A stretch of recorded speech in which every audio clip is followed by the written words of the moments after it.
Hey, yo. What is up, YouTube? It's your boy, RollWithRich, and I'm here back with another UFC Fight Night preview. It's UFC Fight Night in the UK.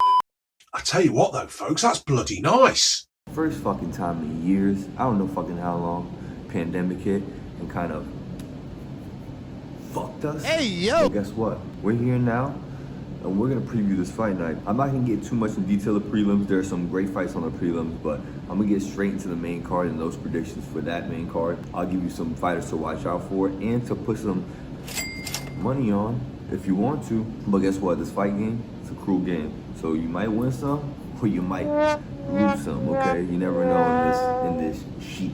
But you got Paul Craig on the prelims now. Nathaniel Wood on the prelims now. I mean, he's been on the prelims. Let me stop. Let me chill. Let me not hate on Nathaniel. Good fighter. Jack Shore, you should watch out for. And Sergey Pavlovich, definitely against Shamil Abdurakhimov. That's going to be a banger of a fight.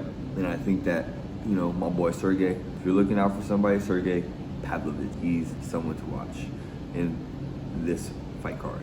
Now off to the main card. Oh yeah! And so, you got a lightweight bout. Jai Herbert versus Ilia Topuria that was just added on this card, and this is a fucking banger. So you got Ilia Topuria, who's coming up. I believe he usually fights at the featherweight division. Let me be 100% with you. 11-0 fighter. He is usually fighting at the featherweight. He's fighting at lightweight right now because this is they're just fighting at this division because he is stepping in for Jai Herbert's past opponent. Jai Herbert was on the prelims before with opponent Mike Davis, but now he's moving up to the main card because my boy Ilia Topuria is the one to be looking out for. You know, if he wins this fight, I believe he fights somebody in the top 15 of the featherweight division. I believe he is a contender or can be a contender within this year. If he gets some good fights in and get some good finishes, and he's capable, more than capable, with his ground game and also his striking ability.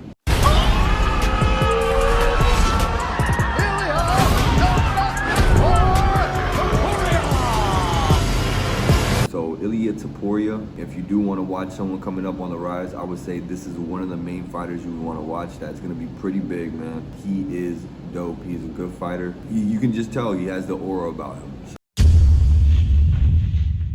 So my prediction for this fight is Ilia Topuria will win by knockout. First or second round. The dude is a finisher. The dude's a beast. If he doesn't win by knockout, obviously I got him by decision. I think that there's him stepping in this fight. He knows what he's getting into. He doesn't go in any fight unprepared. I don't feel like any fighter goes in any fight unprepared. When they sign that dotted line, they know what they're doing. And so I feel like he's gonna come in there and he's just gonna fire off and get that finish. So I got Ilia Topuria, KO. Get him out of here. Jai Herbert, nothing but respect. All right, and now next to the women's flyweight division, Molly Meatball McCann versus Luana Carolina, or Carolina?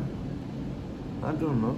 I hope I don't sound ridiculous. I don't know who this man is. Molly Meatball McCann, you are a fucking monster. That's what I'm gonna say first and foremost. Hey, hopefully one day I get to meet all these UK fighters because I love them. They're beasts. Molly McCann, you're always in firefights. She is always going off. You know, always, you know, searching for the finish, or sometimes, you know, getting in one of these firefights and getting finished. Bruh.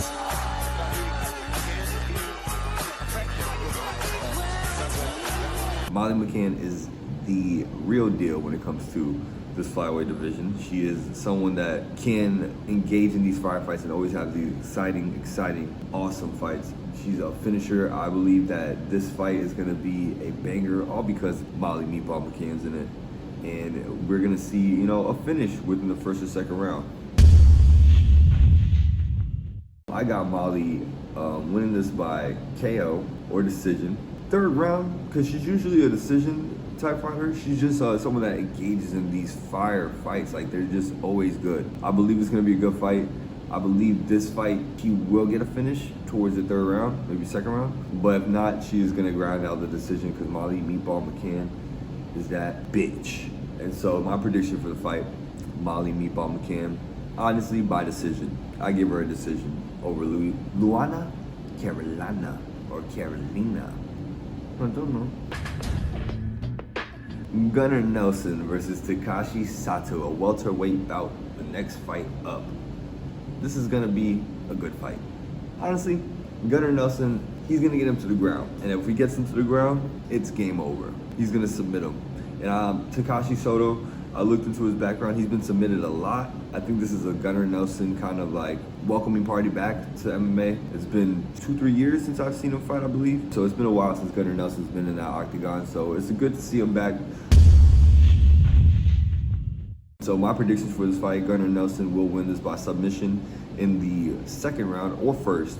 I believe it's gonna be a quick night. I think they kind of groomed Takashi Sato. I mean, not groomed him, but they're putting him in this spot so that Gunnar Nelson can get the dub, because it's UK night, man. You want to see these UK people win, especially after seeing Jai Herbert have to fight Ilia Topuria now. Shit, we got to get some dubs in there, because that's not going to work out for Jai Herbert. I'm sorry, bro. Ilia, it's my dog.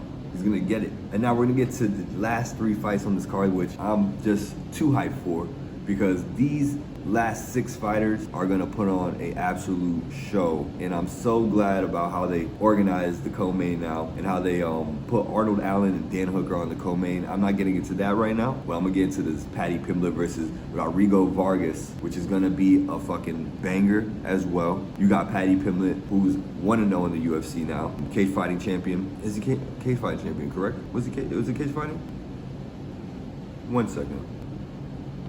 Cage Warriors. It's about to be a banger, man. Paddy Pimblett, Cage Warriors champion, coming over to UFC 1-0, was in a fire-ass first fight. Fire. He went off, man. That was an amazing first fight to come out and debut. He got rocked in the beginning, came back and literally teed off on that, man. It was incredible. I think Pimblett is, though, Mike. He's a fighter. Oh, look at that. Get right from Paddy to Paddy. Yeah, he's a fighter, boy. Oh, he's a fighter. Oh, the big right hand. Oh, my goodness. On the ropes. The Paddy Pimblett has died. I think it's going to be a fire fight. So let me get right to the predictions. Rodrigo Vargas, it looks like they're just trying to set Paddy Pimblett up to get higher in this lightweight division. It's going to be Paddy Pimblett coming out, head just swinging side to side, hands down, just going at it with this dude. This dude's going to think he's going to have an easy finish, and I think Paddy Pimblett's going to, I think he's going to submit him for this one. I think he's going to go to the ground game for this fight and show off his different avenues of how he can do things. But I think he definitely is going to try to get the finish at least. And I think that he's definitely going to get some highlights in this, and I think he's going to get the highlight finish in this. On this fight, Paddy Pimblett will win this by submission. Second round, maybe even first round if he gets him rocked and wobble a little bit. I think he pressures him, uses his hands, but then ultimately tries to put him down and try to get a submission on him. I think it's about to be a fire-ass fight, because I know Paddy Pimblett's gonna go there with his hands down at first and just start swinging for the first 2-3 minutes. So looking forward to that one. The next fight, the co-main event, the fight of the night. Already, I'm saying it. Fight of the night. Arnold Allen versus Dan Hooker. Dan the fucking Hangman Hooker. My fucking boy. Man, I love all these fights on this card, but this fight especially is gonna be a fucking, like, fuck saying banger, dog. It's gonna be a fucking bomb, dude. It's gonna blow this shit up, man.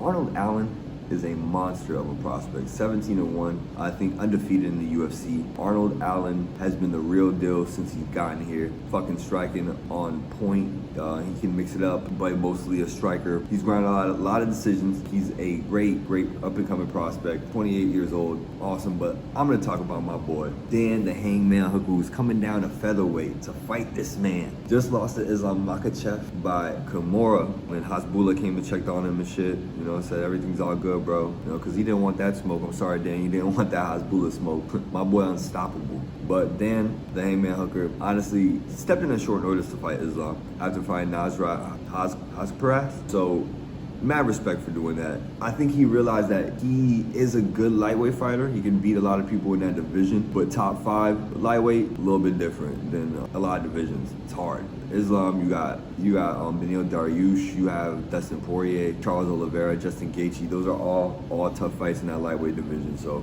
I think he sees an easier, not even easier path, because featherweight is stacked right now too. You got Ilya Topuria coming up. You have a bunch of up-and-comers like Arnold Allen. But I think he sees a path to get into that title and fighting a Volkanovski or, not even Volkanovski, because Volkanovski's his boy. That would be a banger of a fight, but I don't think they really want to get to that point. But he has some big fights in featherweight that he can do. Max Holloway versus Dan Hooker. Dan Hooker has so many fights in featherweight. I think he fought Edson Barbosa before. He can run that back. There's so many fights for him. Shane Burgos. So this is an exciting fight because if Dan Hooker wins this over Arnold Allen, he's immediately fighting top 10, top 5 opponents in that division, which are just nothing but bangers of fights. This is going to be a fire-ass fight. I believe in my predictions for this fight. You know, you see I'm a Dan Hooker fan. I'm a fan of City Kickboxing in general. Great. I love Eugene Berriman. I think he's funny. I think he's a cool coach. Dan the Hangman Hooker, my prediction is he will win this. I think he will grind out a decision. I think Dan Hooker in City Kickboxing, they're striking and their counters and how Eugene just has them fighting, it's just, you know, impeccable. They're just good at defending. They're good at not getting hit and hitting people. That's what the game's about. That's what boxing's about. That's what fighting's about. It's about hitting the person and not getting hit. Avoid damage. And City Kickboxing, I believe, do the best job of that. Dan Hooker's probably the worst example of that because he would just get into firefights, and this is going to be another one of them. But I think Dan Hooker is going to ultimately get the W. He's going to definitely get the win. I think he's going to grind this out. I think it's going to be a close decision. It's going to be a split decision. But I think Dan Hooker is going to pressure him and just look really good in this fight. It's going to look really good for him in featherweight, and he's going to get some banger-ass fights in this division. And Arnold Allen's not going to go nowhere. Next fight, he's going to be just as good as he is this fight, and probably win the next couple fights after this one and just get even better. So I believe this is going to be a learning curve for Arnold Allen, and it's going to be a stepping stone for Dan Hooker. So Dan Hooker by decision. And that's my prediction for the co-main. And now to the heavyweights, the big boys, the big guns. That's what I'm talking about. The ones that Dana loves, the one he likes to see swing and bang. Alexander Volkov, Tom Aspinall, the heavyweight division. This is a big, big fight. Tom Aspinall, up-and-coming prospect in the heavyweight division. We don't have a lot of, amazing heavyweights. We do have a lot of great top 5 heavyweights, but in the top 15, it's a lot of not anyone that's going to contend against Francis Ngannou or even a Cyril Gane or even Derek Lewis. Some of these dudes in the top 15. I mean, there's some good ones that are coming up, but Tom Aspinall, definitely the one to look out for. He has amazing grappling that he still hasn't shown off that much in the UFC. That I can't wait till someone, gets him to the ground and sees that this dude's not the one you want to wrestle with. He's not the one you want to wrestle. Amazing hands, fast. People falling over when I hit them. What is happening? And there it is. Look at that. It's over. It goes right under the chin. A tap quickly for Arlovsky. He said before that he didn't want to move up so fast in the division. This is a big step up with Alexander Volkov. It's going to be a great and amazing main fight. I wouldn't be surprised if they got the fight of the night because, it's going to be a grind of a fight for Tom Aspinall because Alexander Volkov will use his range. Alexander Volkov is a big-ass heavyweight. He is tall. So Tom is just going to have to get inside and try to, I think more than anything, go to his grappling and try to get Alexander Volkov down to the ground. And I think that Tom Aspinall will. I think he's going to show off different avenues of his game. And I think it's going to be a hell of a fight. I think it's going to be a close fight. I don't think Tom Aspinall is just going to get a quick finish like he is used to with all these other people that he's fought in this division. My predictions for this fight is Tom Aspinall will grind this out. I think he will actually get a finish on Volkov within the 3rd or 4th round. I think a lot of people don't know how good his grappling is. I think he's gonna grind Volkov out. Then ultimately Volkov will be tired out after Tom Aspinall, putting his whole body weight on him, getting him down to the ground, wrestling him, and then he's having to get up and wasting all that energy. He'll eventually get that finish around the 3rd or 4th round. I think Tom Aspinall will show up and show out. And I think this is going to be his coming out party. And I believe this is going to be the first of many big fights this year for Tom Aspinall. And I think he'll be fighting for the heavyweight gold probably by next year. I think he fights 2 more times this year or maybe 1 more time. And I think one of those fights will be Tai Tuivasa. And I am looking forward to that fight so much. That's a fight I really want to see. Tai Tuivasa versus Tom Aspinall, and just a brawl basically. And that's gonna be a hell of a fight. You got UK versus, you know, the Aussie boys. That's gonna be dope. My predictions for this fight, like I said, Tom Aspinall is gonna grind him out, get a finish around 3rd or 4th round. It's gonna be a hell of a fight. It's gonna be a hell of a fucking K card. I wish I lived in the fucking UK just so I can see this, man. So dope. It's gonna be an amazing card. That's all I got for y'all today. Tell me what you think below in the comments. Like, subscribe, share, and you know what to do. Ring the fucking bell. I'll catch y'all later. Funny how shit changed. Hey, funny how shit goes. Wait, I've been